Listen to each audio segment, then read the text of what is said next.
Baik, sebelumnya selamat pagi. Assalamualaikum warahmatullahi wabarakatuh. Waalaikumsalam warahmatullahi wabarakatuh. Masih semangat kan? Masih. Oh iya, sudah semangat sih. Jadi selamat pagi ketika ibu bilang masih semangat, kalian harus bilang semangat pagi ya. Coba kalau ibu bilang selamat pagi, semangat pagi gitu ya. 1, 2, 3. Selamat pagi.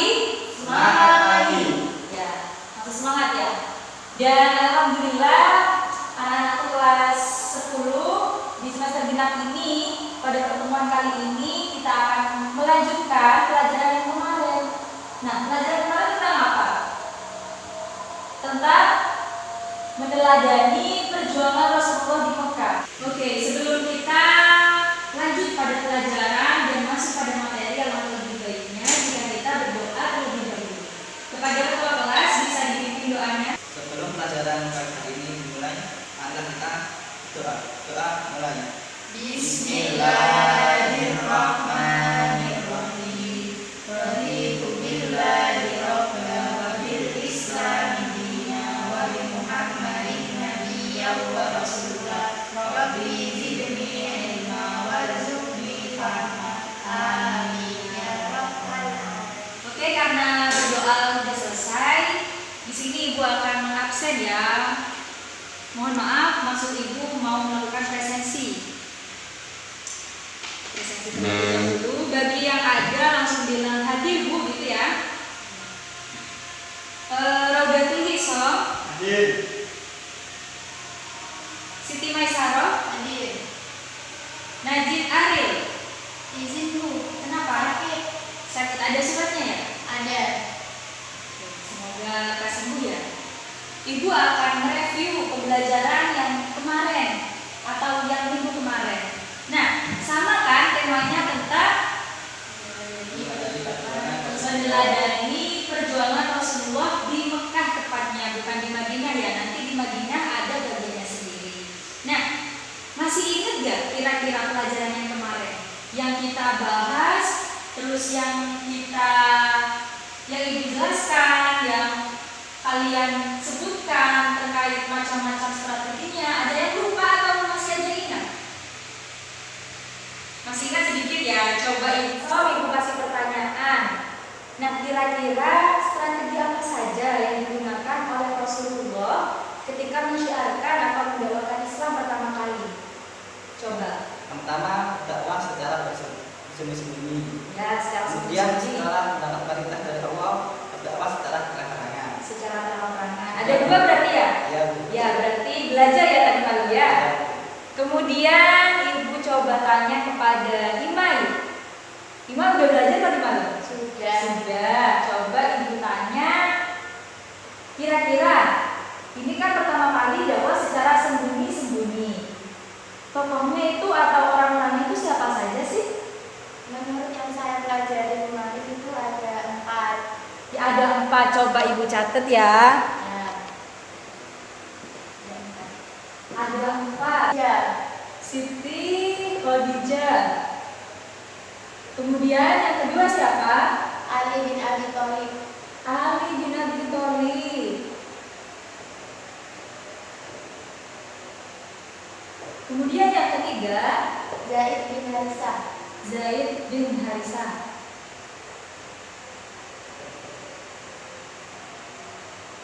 Yang keempat adakah? Ada. Siapa? Abu Bakar As-Siddiq. Abu Bakar As-Siddiq. Benar.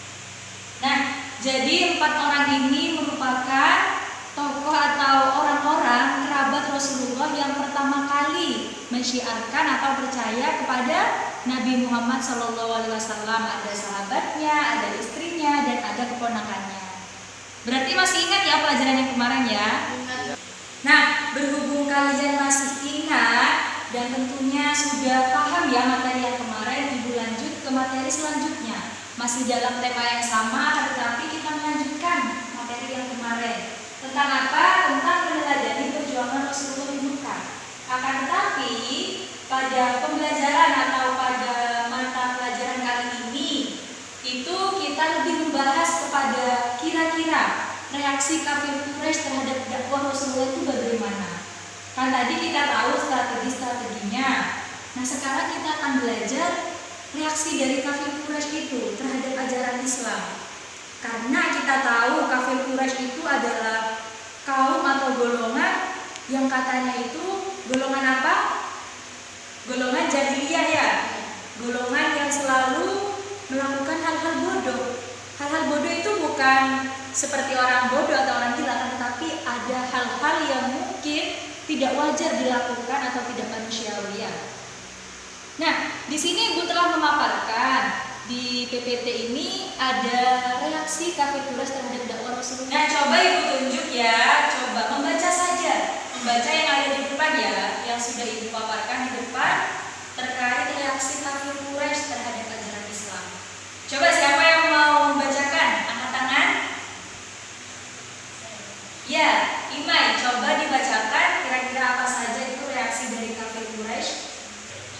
Yang pertama, kaum kafir Quraisy terus berupaya menggalang kekuatan agar penyiaran agama Islam dihentikan.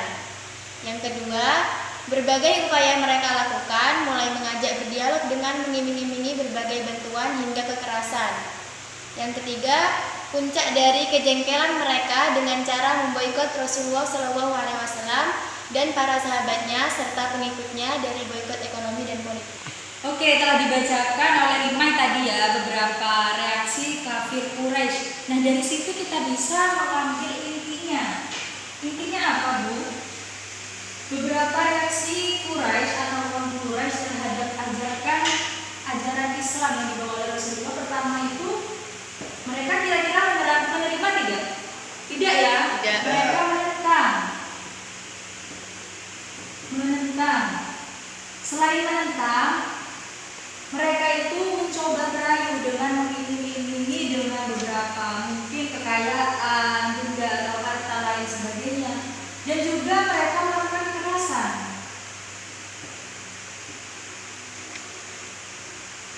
Selain itu, mereka juga memboikot. Kira-kira ada yang tahu nggak itu apa sih boikot itu? Tidak tahu. Nah, di sini dijelaskan ya, yang namanya boikot itu artinya pembatasan sosial. Mereka itu dibatasi, kayak mereka itu gak ada jalinan kerjasama. Terus mereka itu seperti kalau di sini kan kita beli apa-apa di warung, itu kan beli beras sembarangan. Mereka itu tidak boleh begitu. Jadi mereka kayak kafir Quraisy memutus hubungan dengan kaum Muslim. Akibatnya orang Islam itu banyak yang kelaparan. Kemudian selain kelaparan, mereka juga terbatasi sosialnya tentunya. Mereka itu tidak bebas.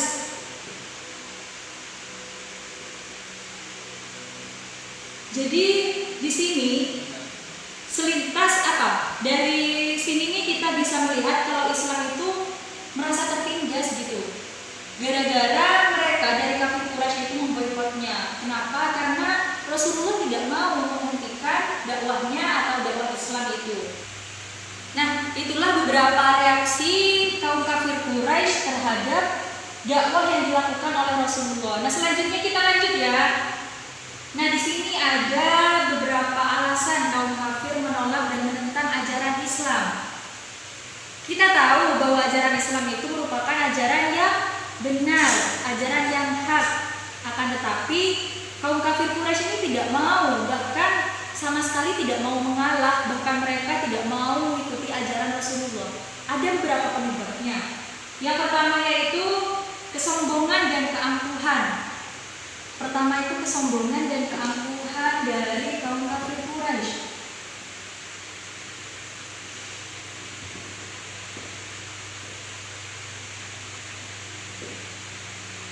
Nah, yang kedua apa? Yang kedua yaitu fanatisme buta terhadap leluhur.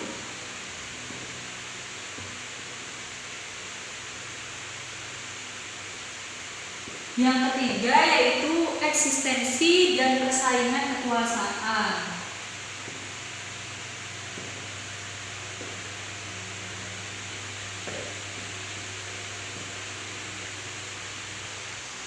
Nah, jadi orang kafir ini sudah terkenal bahwa mereka itu sombong dan angkuh, merasa golongan yang paling terhormat di antara golongan-golongan lainnya yang ada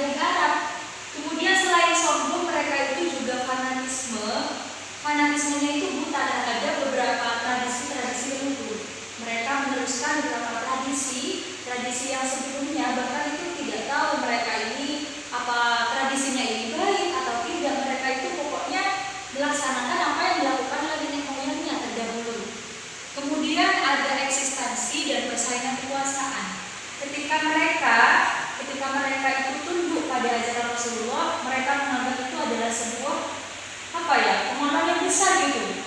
Sebuah aib ketika dia itu tunduk pada ajaran yang Rasulullah bawa. Padahal ajaran yang Rasulullah bawa itu adalah ajaran yang rahmatan lil alamin. Ya benar.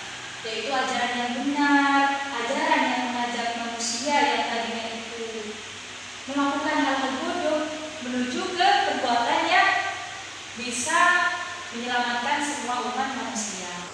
Nah, tentunya dari beberapa reaksi atau kebiasaan kaum kafir Quraisy ini tentunya sudah Allah paparkan atau sudah Allah terangkan dalam Quran surah Al-Maidah ayat 104. Ada yang tahu gak bunyinya itu seperti apa?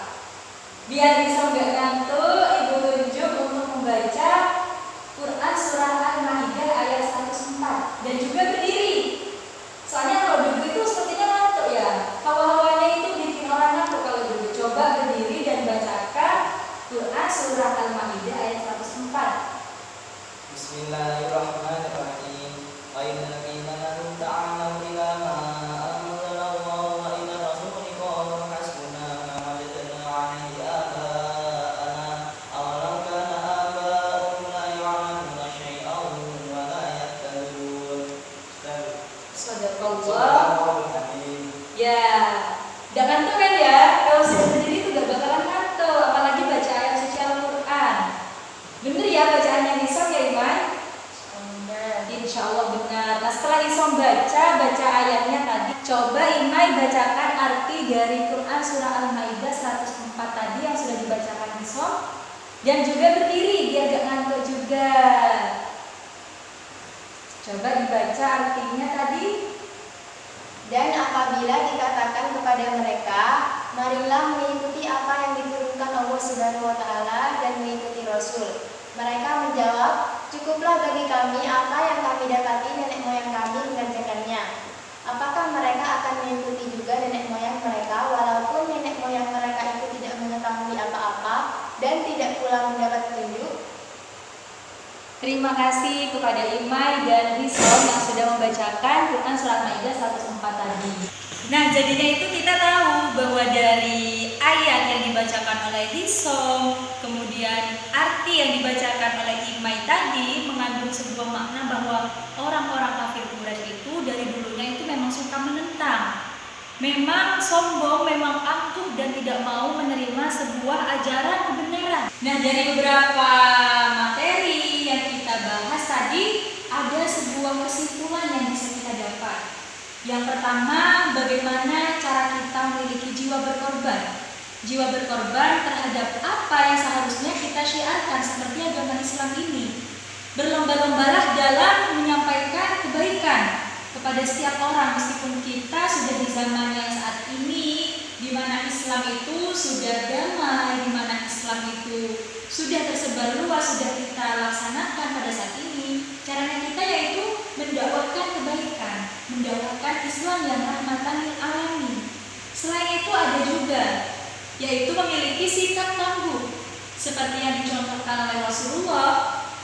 Rasulullah itu tidak pantang menyerah dengan beberapa kecaman, dengan beberapa pemboikotan dan lain sebagainya. Rasulullah itu tidak menyerah, tetap mensyiarkan agama Islam. Nah, karena kegigihannya itulah, karena sikap tangguhnya itulah agama Islam bisa sampai ke kita hingga saat ini ya. Itulah kesimpulan yang bisa kita ambil dari materi yang kita sudah pelajari tadi ya. Dan apa yang kita pelajari tadi dibaca dan kalau bisa diresum. Nah, sekarang tugas kalian kemudian dikumpulkan selama 1 minggu ini. Ibu kasih tugas sekalian itu penjelasan dari ibu. Kalian buat resuman. Nah, hasil resumannya itu nanti kalian kirim via Google Classroom dan bisa juga melalui WhatsApp atau secara kontak person ke ibu ya. Jadi itu tugas kalian. Semoga pembelajaran pada pagi hari ini menjadi ilmu yang barokah, menjadi ilmu yang bermanfaat baik untuk anak-anak ibu sekalian ataupun untuk ibu sendiri. Semoga ini menjadi amal jariah yang nantinya akan menolong kita